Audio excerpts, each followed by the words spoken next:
Hello and welcome to the Communication Solution Podcast with Casey Jackson and John Gilbert. I'm your host, Danielle Cantin. Here at the Institute for Individual and Organizational Change, otherwise known as IFIOC, we love to talk about communication, we love to talk about solutions, and we love to talk about providing measurable results for individuals, organizations, and the communities they serve. Welcome to the communication solution that will change your world. Hi, everyone. I'm Danielle Cantin, your facilitator of the Communication Solution Podcast, and I'm here with Casey Jackson, your host, and John Gilbert. How are you guys? Good.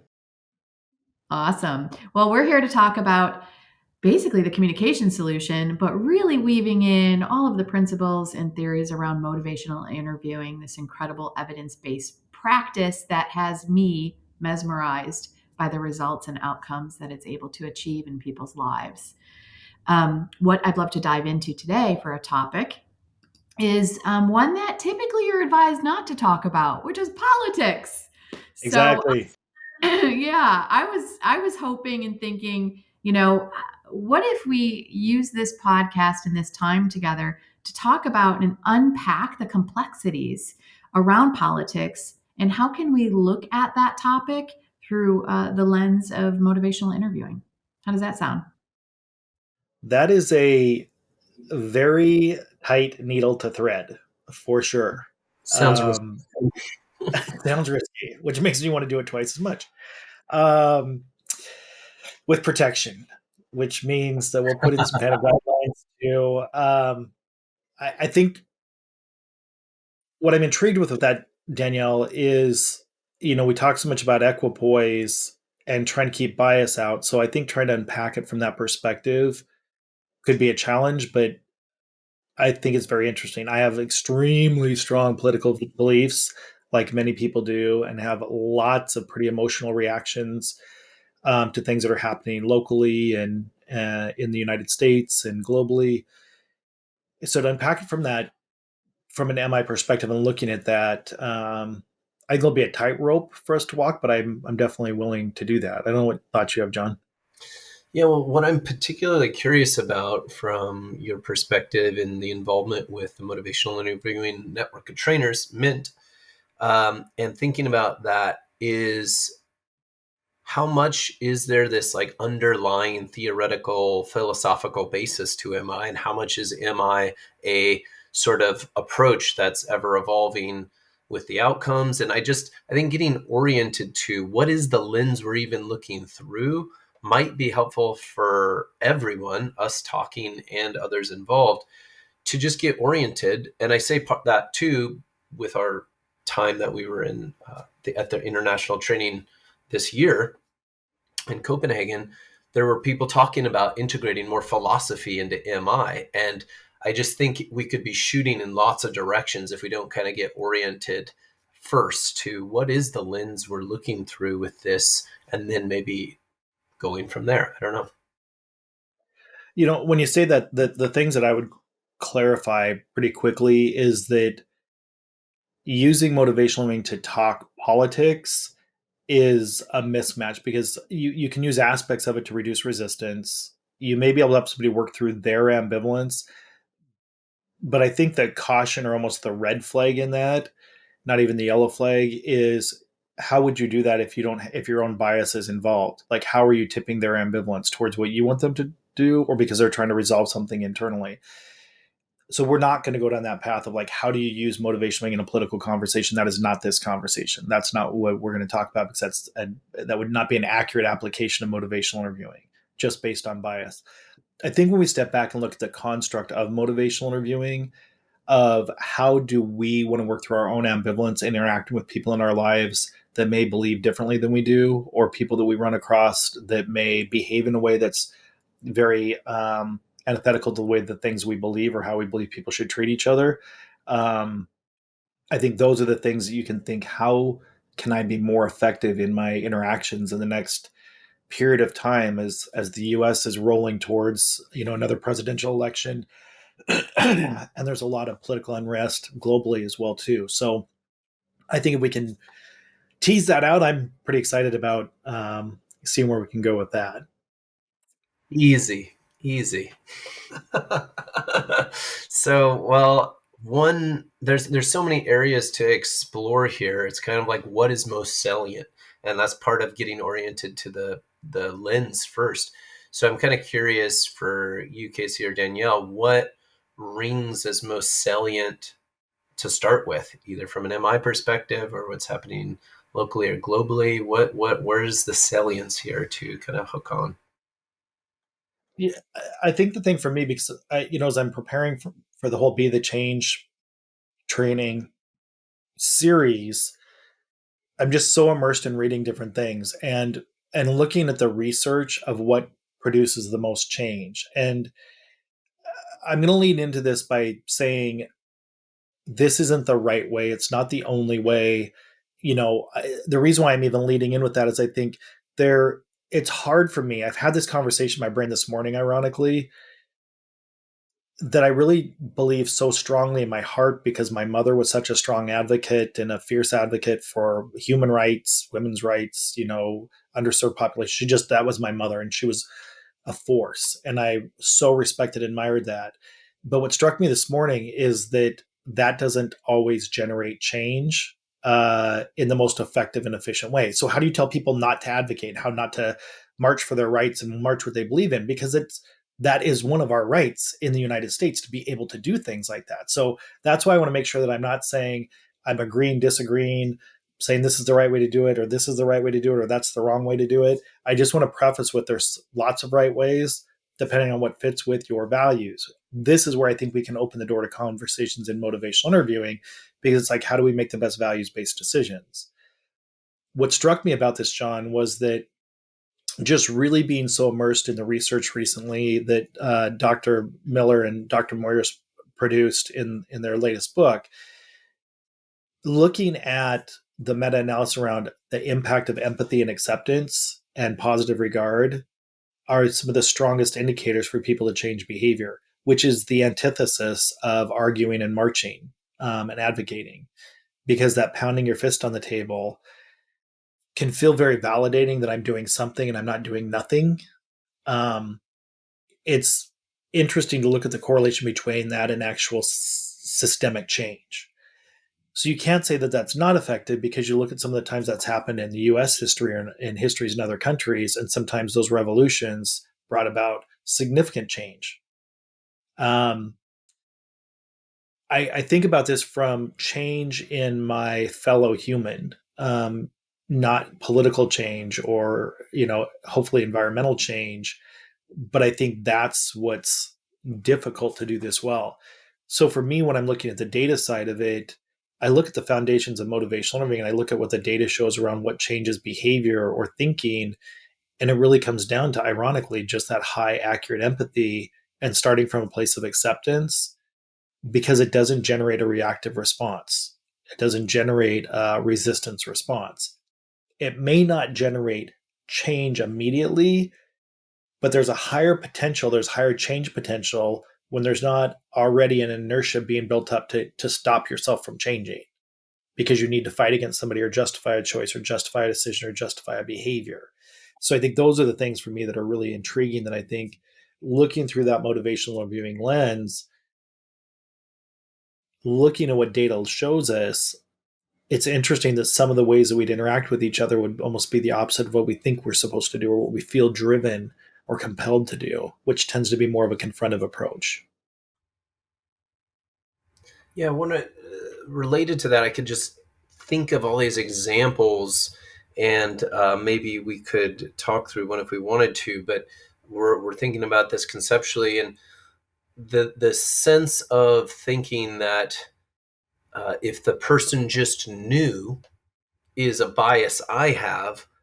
Listening to lots of examples for coding. I was just listening to a child protective services one the other day that, oh, this person doesn't believe that their child having a positive test for drugs in their system really matters that much. Well, that seems to matter, but what I think you're pointing out, Casey, that the tendency is, and this could be the same with our blood work, with our health, that the tendency is to focus on that and not focus on the accurate understanding first and curiosity first and acceptance and sense of that they seem to care about something at all, and that those fundamentals that are in Effective Psychotherapist book that you're alluding to seem to be more important as a foundational default.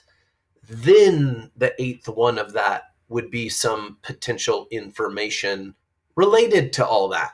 And it's just so difficult as humans to not be triggered and jump to, especially when we feel it's really important and we're passionate about it, the writing reflex and all that stuff, to the information and trying to get the person to see. And I think it's just so corely. You could get into tribal, you could get into all sorts of ways of looking at it, but it just seems so difficult that it seems like the core you're talking about just takes a lot of basic practice.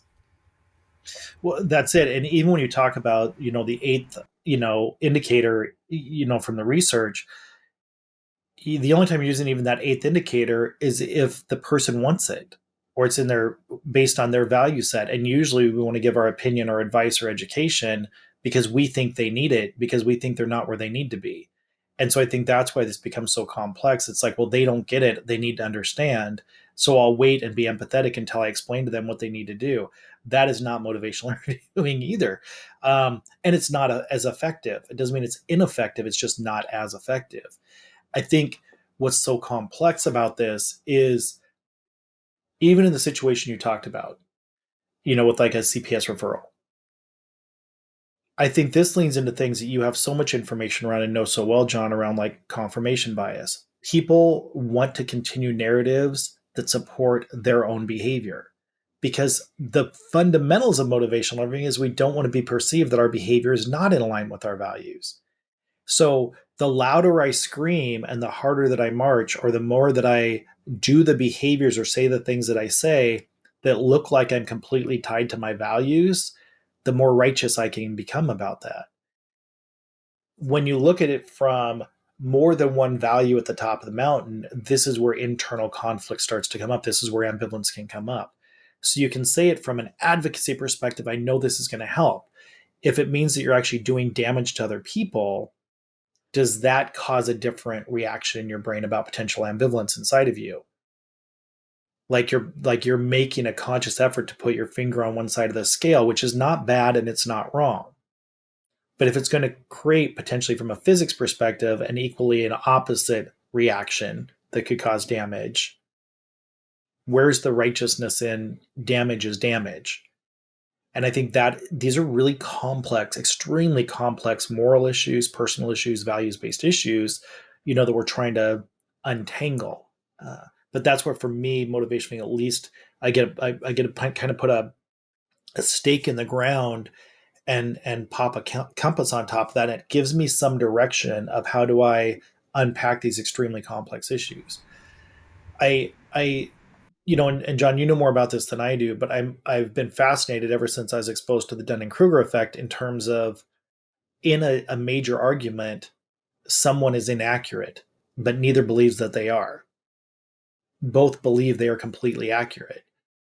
And the Dunning-Kruger effect is, the reality is that somebody's not accurate, but neither people believe it. That's a really fascinating. So every time I get into conversations like that, I think I need to try to keep my brain open, because I believe in truth so much, and I'm such a huge proponent of honesty and transparency. I try to be that as much as I can every day of my life. That how can I do that if maybe I'm the person that's not accurate right now? Which always gets me to stop for a second and think, try to absorb more information, not just so you can win. That's not the intention. It's that I believe in truth, and I want to understand what the most effective or the most right thing is given the circumstances. And if I'm not right, I think it startles people sometimes, because I'm like, oh my gosh, you're 100% right. I was completely wrong on that. And it almost seems too easy. And they're like, they think that I'm either shining them on or placating them. And it's like, no, that was just a complete, I just misunderstood that. It was a misread on my part. I was not accurate in that. John, that's happened with you and I cannot even count the number of times in 10 years that it's just like, whoa, that was, I didn't have the right perspective. I was missing information, and I could feel how righteous I felt, but that was just inaccurate. And I always try to just, as humbly as I can, just go, yeah, that was that was me. That was I was taking the righteous road in a way that was inaccurate or not what my intention was. That's not always easy for us to do. Does that really feed into the concept of the unconscious bias? It's like, I don't know that everybody's walking around really appreciating the fact that they have that. And I'm speaking about it just because I happen to come off jury duty, and it was just so reinforced that we have all of that, so it's like, let's call it out. And can you put that aside?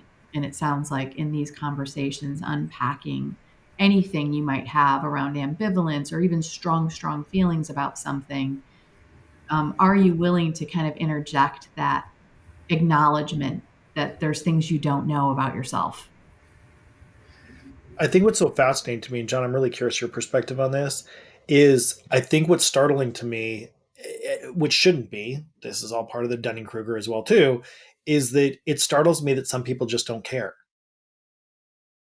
You can explain what unconscious bias is and they don't care. You can explain what very clear bias is, and there's people that just they process the data, they agree with the concept, and they don't care because that's not what they're not going to make decisions based off of how that affects other people, or they just don't care. So they're aware, they're informed, they understand concepts, but that's just not how they operate. And I think I was under a delusion thinking that everybody wants to do the right thing for the right reasons for all people the majority of the time. Like we're here to be helpful and interact in the most healthy way with our fellow human beings. And I was startled that I even have a very specific friend I can think of that says, yeah, that's not my job. And I don't give a shit about somebody else's family or kids, and I'm not paying taxes to take care of their kids or educate them. That's my job to take care of my family. So I don't care. And I don't care if it hurts their feelings, and I don't care if they're homeless, and I don't care. And it was just like literally I could feel brain cells exploding in my brain going, I've never, oh my gosh. And it's somebody that's a friend of mine that it just I didn't know that perspective existed, which was just complete naivety and ignorance on my side. Which is So I all think about Focus Mountain, right? Because it's like, that's oh my exactly gosh, it. I even have the unconscious bias of like, people have similar values, which for me, it's about integrity, it's about truth, it's about learning and growth. So I'm always actually tuning in and hyper aware of, do I have an unconscious bias? Whereas other people are like, don't care. That's it, Daniel. It's so funny. What struck me when you said that, because I'm thinking about this example with a friend of mine and thinking about what you were just talking about. I remember this. I was lucky enough that worked super hard during my master's degree, worked overtime, like I was going full time masters, working overtime, saving as much money as I could because been working since I was 18 in the field, and I was saving money to go to Europe for a year.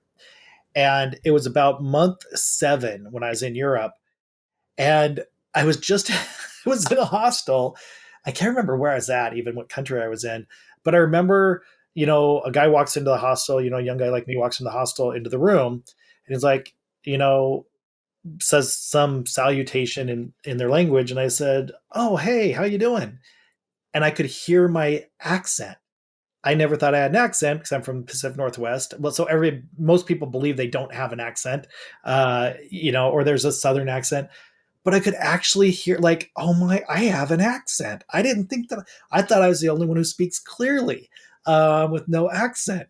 But as soon as I said that, it was like I couldn't stop thinking about that for the next few days. Like, oh my gosh, I have an accent. I just heard it when I said, "How you doing?" Um, like there's a cadence or there's an accent to that. And I think it's the same thing is when you're so immersed in your own reality of truth or growth mindset or integrity, the way that we individually define it. And then you find your human mates that kind of resonate with that. Then you think, okay, I've got other people out there that believe this and it really validates what I believe, not knowing there's another tribe somewhere who's doing the same thing from a different belief or a different value set. Like it makes sense when we say it, but when we look at daily operations, it's mind boggling to us that it happens, even though it's been happening since the dawn of, human. that there's tribalism and there's things that happen. There's different beliefs, and even within groups, there's infighting because there's different beliefs or values and how those get actualized, or people try to operationalize those. So why is it any wonder that, in the US, our country is being split in half, or globally, you can look at other countries that are being split in half by wars and religion, because it's been happening since there's been humans. So that ambivalence has existed, and then it gets into how righteous am I going to get in my behavior in terms of how I approach these things that I have heartfelt, soul-felt investments in, that I believe with every fiber of my being, and somebody believes 180 degrees the opposite of what I know in my every cell of my being to be true, and then somebody believes the 180 degree opposite of that. That is discombobulating. So what do we need to do? We need to be righteous. And what we're talking around, it seems, with the 8 components of what seems to be most effective for helpful helpers in an effective psychotherapist, that book, it seems to be the opposite of that is to, you could say, squelch or dissolve everything we're talking about, depending on how you want to look at it, how you want to approach it, active, passive, to then surrender, suppress those sensations for what, right? And I think this is the key, is what's our motive behind doing what we're talking about? I want to parking lot that for a minute just to respond to some things that you both brought up, but I do want to bring it back to, like, why would we even go to the work of this, right? Why would you try to remain humble when it feels a lot more comfortable and a lot more great in the moment to just let it rip, right? With your feelings, your emotions. So why would we? I think that's really important to get oriented to. I just want to comment as briefly as I can that, Casey, you and I have talked about this a lot, being egocentric, not egotistical per se, but centric, focused on our perspective. I still am very aware of this myself, a lot of my own, not growing up as much with focused on other people's perspective and how I view the world. But a lot of humans, we could say, I don't know of a study to point to, have this way of viewing the world from their perspective. With that comes what you were talking about, Danielle, that I have biases. We all have biases in how we look at the world. Well, we need to make sense of all this. Otherwise, we're going to be 2 or 3-year-olds that everything is crazily different all the time, and we have no way of operating in the world. We have to have these frameworks of schema and learning. A byproduct of these frameworks are going to be stereotypes, are going to be irrational, less based in objective thinking things, because we're making quick decisions that serve us a lot of the time. And I'll just point people to the book Thinking Fast, Thinking Slow by Danielle Kahneman and Amos, I can't remember his last name, but they show in a series of research how incredibly irrational we are as humans for how rational we want to think we are. And basically how Maya Angelou's quote of people won't remember, what you said necessarily or what you did, I'm paraphrasing, but they'll remember how you made them feel, has rung so true in my life and seems to be so important. Is, do I feel competent? We could bring in self-determination theory. Do I feel like I relate to those people around me? Do I feel like I am right? All these things we could bring in. And the more I feel those things, the more I feel hardened to me being right and you being wrong.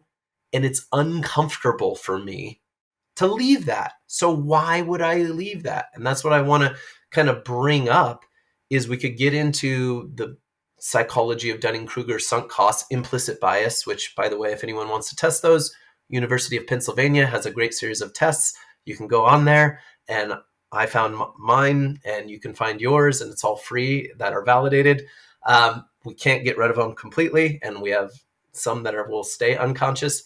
But anyhow, I'll just say, regardless of getting into all that minutia, that's its own world, why would we not just go with feeling good in those moments then? What's the point to taking an MI or effective psychotherapist 8-stage thing to all this?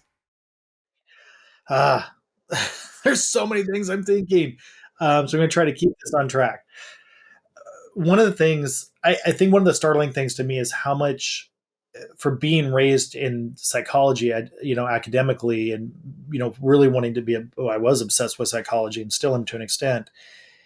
How much I'm drifting towards more physiology, biology, brain chemistry, neurology, because there's such a hardwired aspect to those things. The measurability of that seems to be easier to measure to some extent than psychology.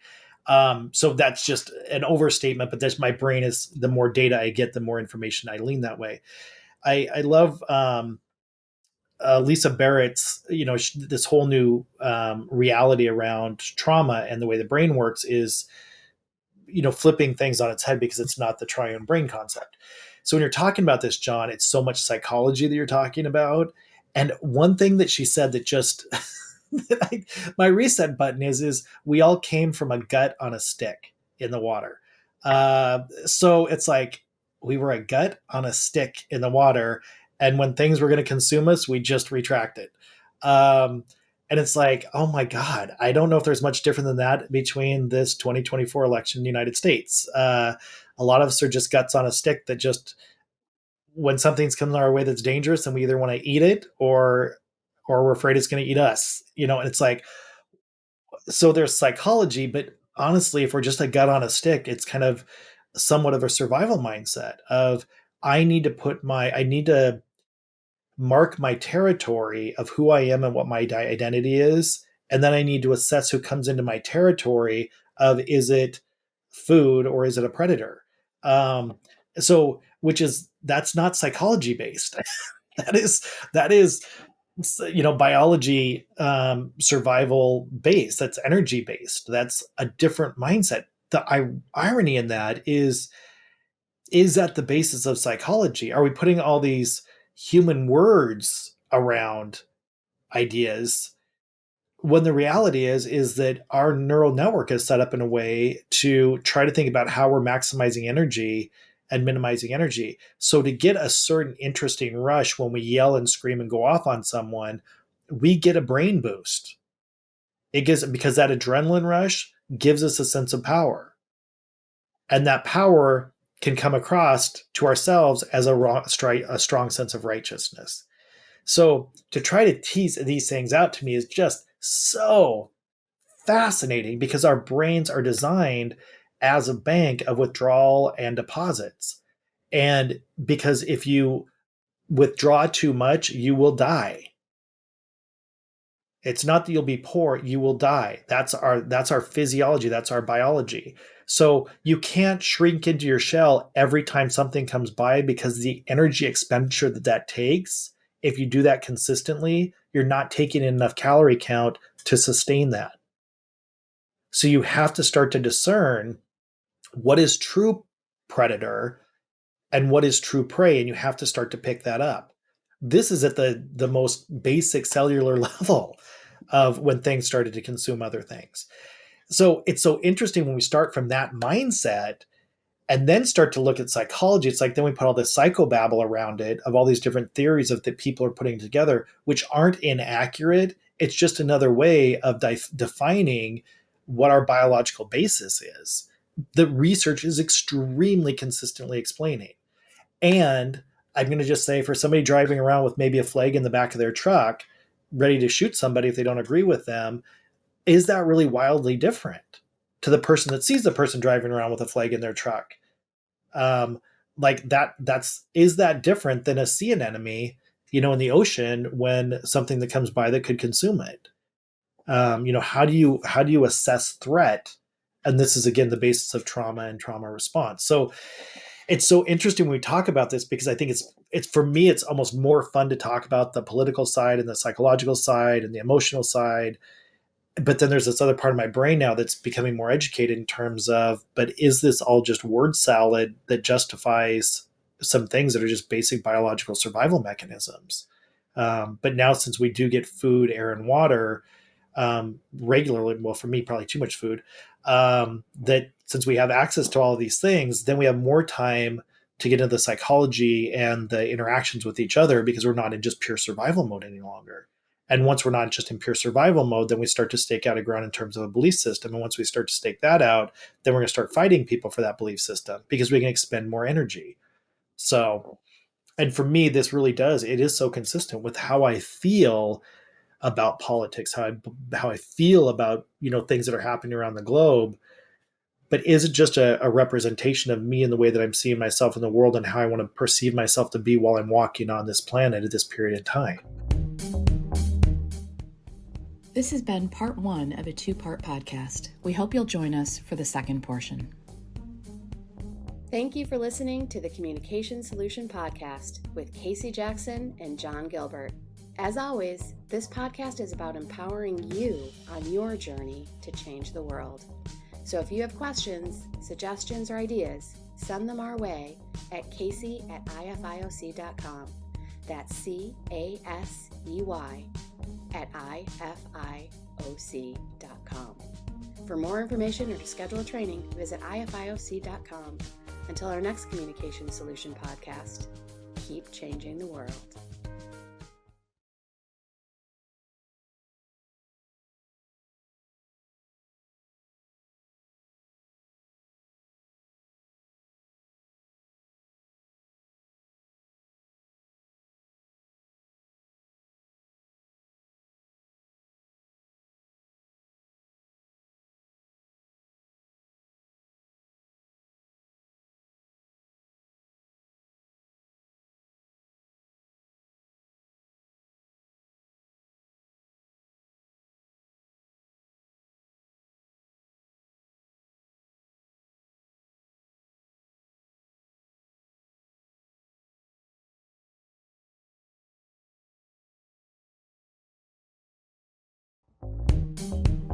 Thank you for listening to the Communication Solution Podcast with Casey Jackson and John Gilbert.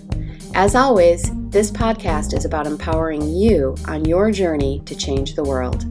So if you have questions, suggestions, or ideas, send them our way at casey@ifioc.com. That's CASEY@ifioc.com. For more information or to schedule a training, visit ifioc.com.